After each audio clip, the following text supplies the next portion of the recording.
and Religious Freedom and Freedom of Conscience program that Montpelier is undertaking at this point. And as someone who has been constantly asking this question of how what we learn about history impacts our current thinking, I was so thrilled to find someone who is doing that research and willing to share with us.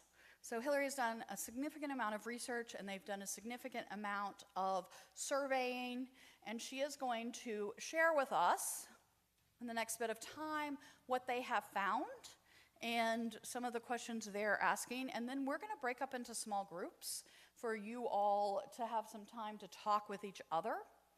And we will then encourage every small group to bring back a burning question for all 4 of the panelists for our final session.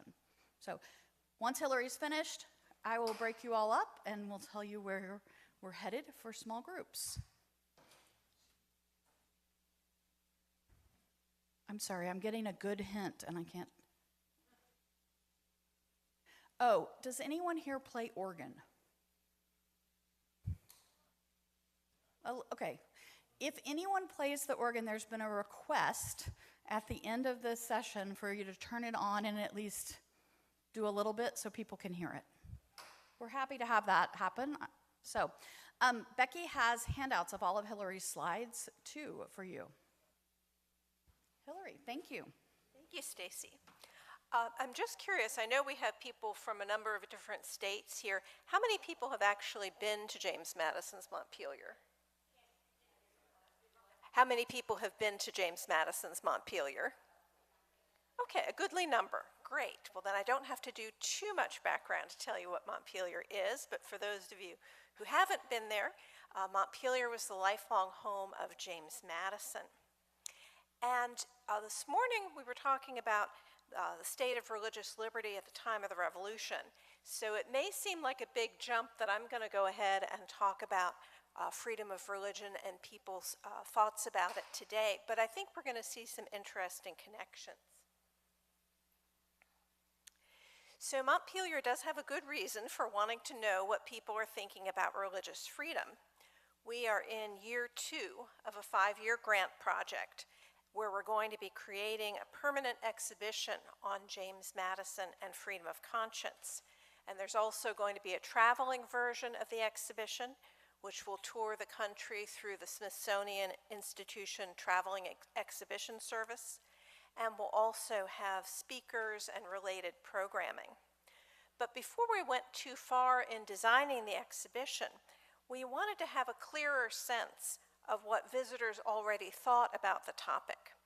So in year 1 of the project, we worked with Susie Wilkening, who is an expert in museum audience research, to design a study. And I do have some graphs, but I'm going to try not to get too deep into the methodology here, but the study had 2 components. First, in the spring of 2025, we sent out a survey to people who were on the email lists of Montpelier and 11 other partner museums. And we had about 6,000 responses. And since we figured that the people who are already on a museum email list are more likely to be frequent museum goers, we also sent out the survey to a list of people who demographically represented the broader US population. And about 1,000 people from the general population list responded to our survey. The survey was multiple choice questions with some opportunities for people to add comments, so that made it relatively simple to quantify. And then part 2, in the fall of 2025, we invited a smaller group of people to participate in online panel discussions. Most of them were people either from the previous survey we had done or from one of the other national surveys that Susie Wilkening has done. And they were people who had said they would be interested in answering more follow-up questions. And then we also rounded out the group with people from the general population who visited museums at least occasionally. And in this online panel survey, people were asked to answer 2 essay-type questions each week for a 4-week period. We had 105 people start out in this panel discussion and 58 people who answered every question that we asked. And this long answer format required a more complex approach of coding the answers in order to analyze the trends, but it did give us more in-depth insights. And most of the slides I'm going to show today come from Wilkin & Consulting, so I do want to give them credit for these lovely graphics they have done. At the start of the survey, we asked a lot of questions about demographics, religious identification, political leanings, so that we would understand more about the people who were talking to us. And then we got into the really interesting questions, and I'm going to share just a few of them from the survey. In the question on this screen, we asked people to choose what they thought was the best description of the founders' own religious beliefs. And the choices were, going from left to right, first, that the founders were practicing Christians with similar viewpoints. Second choice, the founders were all Christian but had a variety of viewpoints within that tradition. Third, that the founders had a wide variety of viewpoints and religious beliefs. And then there was a fourth option for none of these or I don't know. So the color coding, the gold bars represent the people from Montpelier's list. The green bars from the group of all 12 museums. And the gray bars are the broader population that visits museums a little less often. You can see that the people from Montpelier and the other museums favored the answer that the founders had a wide variety of viewpoints. The broader population was split a little more evenly among the 3 main options. And I should add, this wasn't a test to see who could come up with the right answer. Our purpose was just to see what preconceptions people came with that they might be bringing to our exhibition. And next, because we're Montpelier, we had to ask a James Madison question. We only asked this question to the people on the Montpelier mailing list because many of the other partner museums were out of state and we thought people might not be as familiar with Madison. And so we asked, if you had to guess what James Madison's personal religious beliefs were, which of these sentences would best describe them? So again, going from left to right, first choice, he believed in God as the Trinity, which would be a mainline Christian answer. Second choice, he believed in the Trinity and also accepted Christ as his personal Savior, which would be a more evangelical answer. Third, he believed that God created the universe, but that God did not actively intervene in everyday life, which would be a deist or Unitarian answer. Fourth choice, he did not have strong religious beliefs. And last choice, none of these. Now this is sort of a trick question because Madison was so private about his religious beliefs that we can only infer them from things that he and other people wrote. And sources suggest that he moved from being a traditional Anglican, possibly caught up in a revival in his college years, and over time became less orthodox in his beliefs. So if I had to pick one of these options, I'd say that he ended up with more deist or Unitarian position, at least by the end of his life. And it looks like that was the most popular answer with our respondents.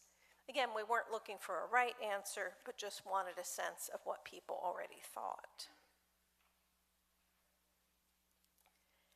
And in this question, people were asked to choose a sentence that best describes the founders' thoughts on freedom of religion. Going again from left to right, the first choice, that the founders disagreed with the idea of freedom of religion. Second choice, they believed that freedom of religion meant the freedom to practice Christianity in a variety of ways. Third choice, they believed that freedom of religion meant that anyone could practice any religion as their conscience allowed. And then the final option of none of these or I don't know. So in each group, the majority of the people said that the founders believed anyone could practice any religion. Looking at the gold bars for the Montpelier group, you can see that nearly 80% of said that the founders believed religious freedom applied to all religions, and about 15% of the Montpelier respondents said that the founders thought it only applied to Christians. And hardly anyone thought that the founders disagreed with freedom of religion. In the broader population, about 50% of people thought the founders intended freedom of religion for all religions, and about 35% thought the founders meant it to be for Christians only.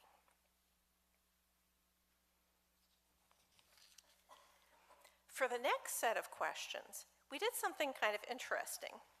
We gave people 5 options to describe the US government, ranging from first option, an explicitly Christian nation, second, a nation built on Judeo-Christian values, third, a secular government influenced by Judeo-Christian values, fourth, a government influenced by many different religious traditions, and fifth, a fully secular government.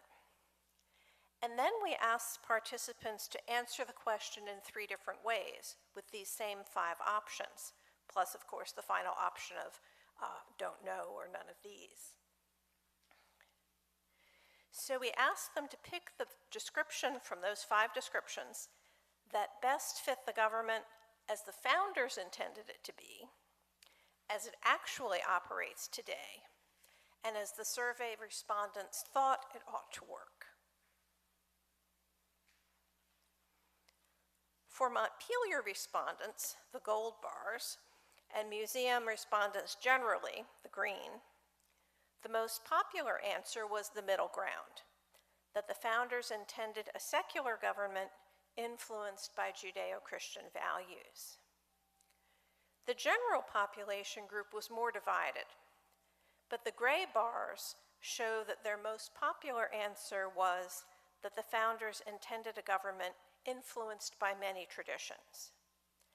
And their second most frequent choice was that the founders intended an explicitly Christian nation, which is kind of an interesting split, and I'm going to talk about that a little bit more in a moment.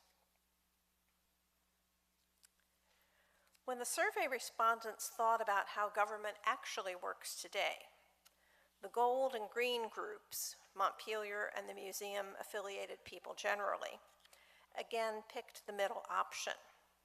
Their most selected option was that we have a secular government influenced by Judeo-Christian values. The general population group, once again, picked a secular government influenced by many traditions as their top answer, but the rest of their responses were more closely divided among the other 4 choices. And I think we might be seeing 2 subgroups within this general population. One subgroup may be projecting backward into the past and assuming that since they see religious diversity today, that there was a similar amount of diversity in the past. As less frequent museum goers, they may take a little less interest in history generally and might not be as aware of changes over time. And then there's the other subgroup, which is up to 20% of the general population sample, that is giving Christian nation as the answer for all 3 questions, as to what exists currently, what the founders wanted, and what they currently want. This question also generated a larger number of none of these or I don't know responses. And then people took the opportunity to write in their comments. Most of the comments reflected a sense that there was a lot of change happening that made people uncertain how to respond, that they might have answered differently a few years ago, and they weren't sure that their previous impressions were still correct. Finally, we asked how the survey respondents thought the government should be. In each group, the most popular answer was a fully secular government, followed closely by a government influenced by many religious traditions. And then within the general population group, there's still close to 20% saying they wanted a Christian nation. Okay, thank you for putting up with all the green and gold and gray bars. Now we're going to look at pictures. So now we're going to combine what we learned from the surveys with what we learned from the online panel discussions, where we had the smaller group of people writing longer answers to broader questions. We were asking people to think about the tensions around religion, including how people express their religious faith, how involved the government should be, and how First Amendment freedoms should be interpreted. But just how divided are Americans about religious freedom? Many of us have a feeling of living in very partisan times, but the results of this survey made us ask whether that's really true regarding religious freedom, or whether it just feels that way, because the loudest voices in the public square are the ones on the extremes. The analysis of the survey responses and the panel responses taken together actually showed a consensus around 7 broad areas of agreement. And in a moment, I'm going to focus on numbers 3, 4, and 5, but I'll just mention the others briefly. The first, that we can't fully understand the past without understanding the role religion has played. The second, that the founders intended the most expansive definition of freedom of religion, one that would protect a wide range of beliefs and practices. Then at the bottom, the sixth, that people are grappling with what American patriotism means today. And that wasn't really a focus of our survey, but it was a theme that came out in a lot of people's comments. And then the seventh, that people in the US do not all experience freedom in the same way. So we'll look a little more in depth at the third point of agreement, which was the idea that regardless of political leaning, the majority of respondents expressed a belief that the Establishment Clause in the First Amendment indicates a separation of church and state. So in this graph, we're looking at survey respondents' answers when they place the relationship of church and state on a scale of 1 to 10, with 1 meaning no separation and 10 meaning complete separation. The dots show the average rating within groups based on political leaning and frequency of museum visits. So the color of the dot shows the group's political leaning, blue for liberal, red for conservative. And then the intensity of the dot shows how often they go to museums. So the darker red or blue represents frequent museum visitors. The paler red or blue represents occasional museum visitors. And surprisingly enough, the average within each group was between 8 and 10, so indicating more separation desired. The liberal respondents averaged higher than the conservative, and there were certainly outliers who departed from the averages. But even so, the average for all 4 groups was fairly high. So now we can combine those statistics from the surveys with what we learned from the online panel discussions on this topic. So here is one of the panelists addressing the Establishment Clause. She wrote, "I think this part of the statement expressly states that the church and state should be separated. It says that no laws shall be passed by Congress to establish a national religion, and no laws shall be passed prohibiting free exercise of religion. To me, that seems clear. No national religion to be ordered by law, and no laws telling people what they can and cannot worship." You'll see her her screen name, Joanna Riff 1313. They all used screen names for anonymity. But we did match up their demographics with their screen names. So if you're curious, she was a white woman in her mid to late 30s from Massachusetts who identified as politically moderate and was a regular museum goer. Another point of agreement was that although individuals expressed some uncertainty and confusion about how to apply the free exercise clause, there was broad agreement in the way that they reasoned through the issues.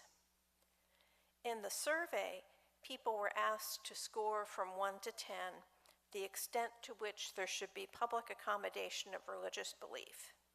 And when the responses were broken down by conservative versus liberal and frequent versus occasional museum visitor, the average for each group was pretty squarely in the middle. In the panels, when people wrote about how they would balance public accommodation of religious beliefs, they didn't always come to the same conclusions, but they did think out their answers in terms of these 4 common parameters: being free to live by their conscience without government interference, doing no harm to others, having equal protection under the law, and finding reasonable compromises through mutual respect. So here are a couple of quotes from our panelists on this topic. One man with the screen name Vino Conservator wrote, "For me, free exercise means the freedom to live my beliefs, worship practices, moral choices, without government compulsion or penalty." And History Taylor wrote, "I believe the free exercise of religion means that an American living under American law has the right to live according to their conscience, religious or otherwise." Vino Conservator was a white man from Virginia in his mid to late 50s who identified as somewhat conservative and spiritual but not religious. History Taylor was a biracial woman from Texas in her early 30s who identified as non-denominational Christian and political moderate, and who makes reproduction historic clothing, which is how she chose her screen name. So it's interesting to see similar answers coming from 2 people of fairly different backgrounds.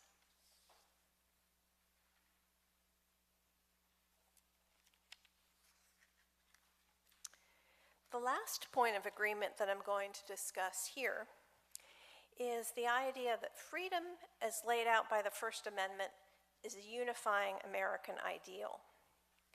And for the most part, people's responses coalesced around a consensus of 3 key values: government neutrality toward religion, the free exercise of religion, and religious pluralism as a strength.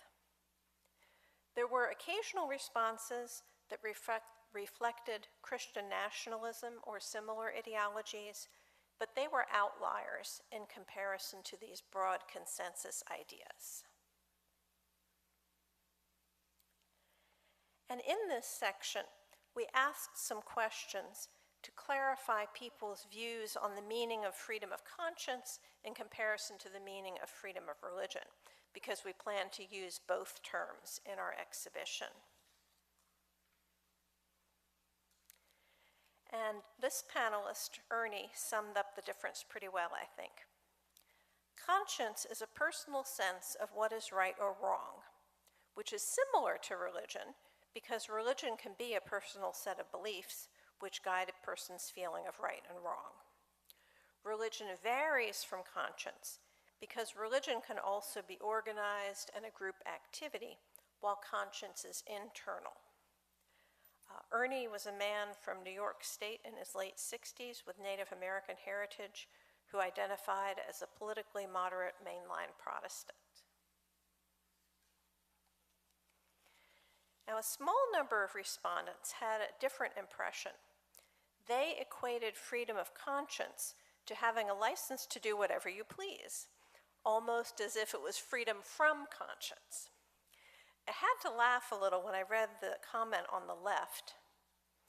This is a current buzz phrase that has no grounding in founding documents.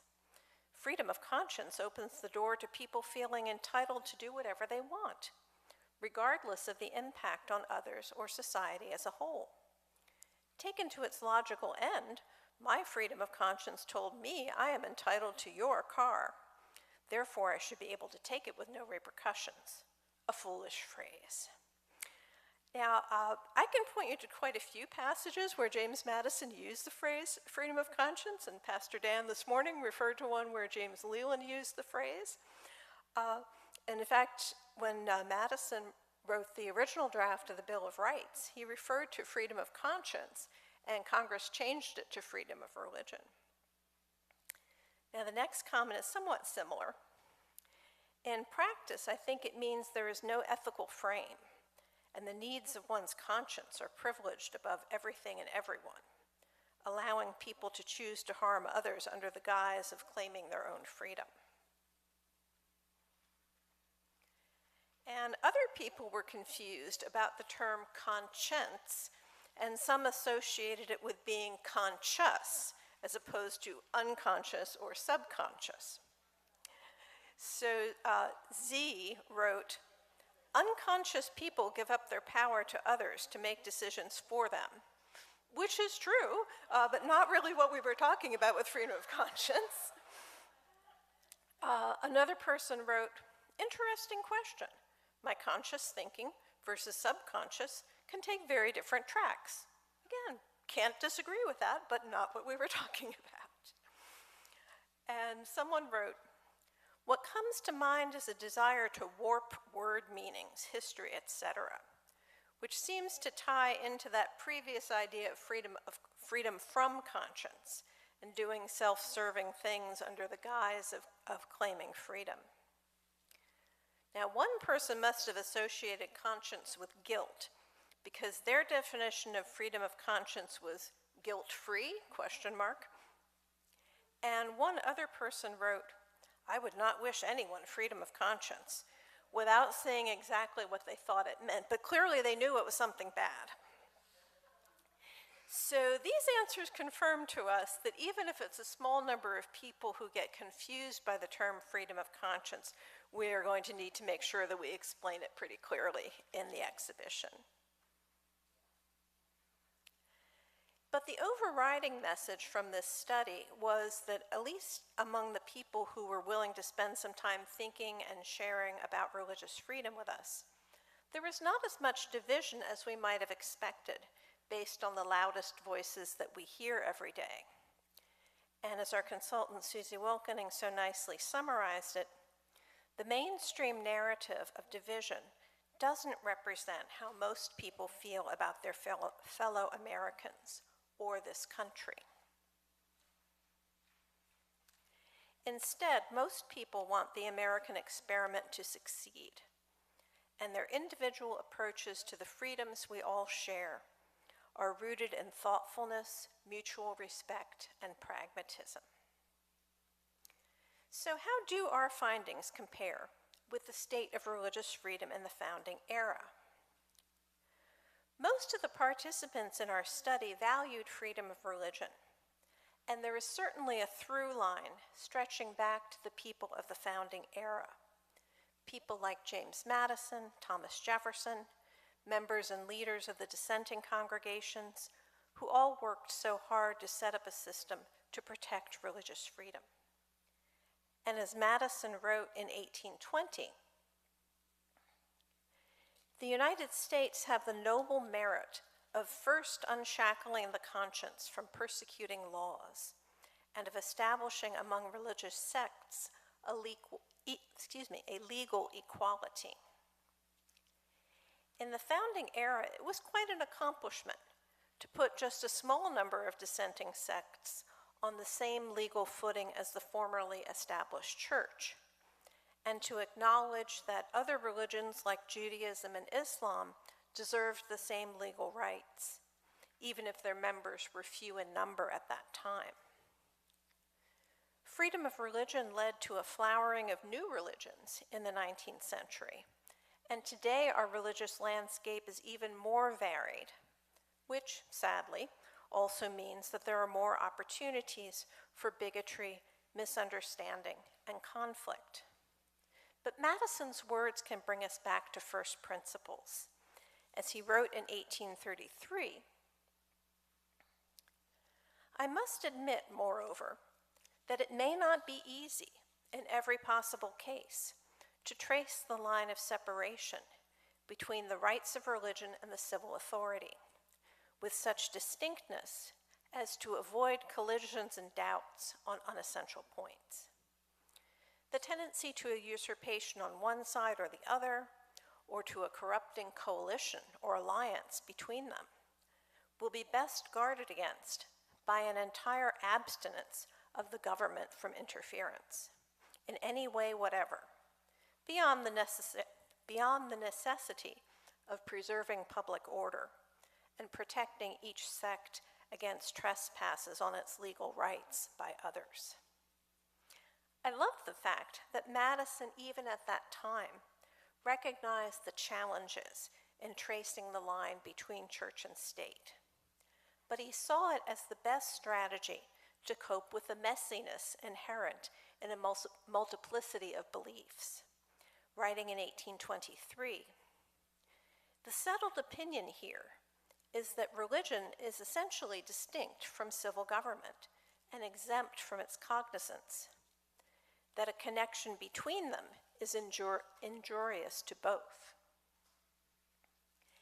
that there are causes in the human breast which ensure the perpetuity of religion without the aid of the law, that rival sects with equal rights exercise mutual censorships in favor of good morals, that if new sects arise with absurd opinions or overheated imaginations, the proper remedies lie in time, forbearance, and example." Giving each other time and forbearance in 1823 or 2026, that still seems like a good strategy for a society that values the freedom of conscience and the diversity of opinions that comes with it. Thank you very much.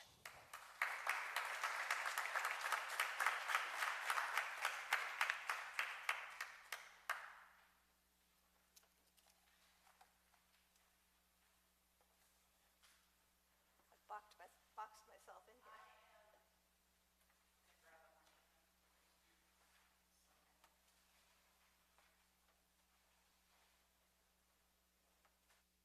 So we're going to very scientifically break you up into small groups. Remember that I taught 7th grade in Episcopal schools for a decade.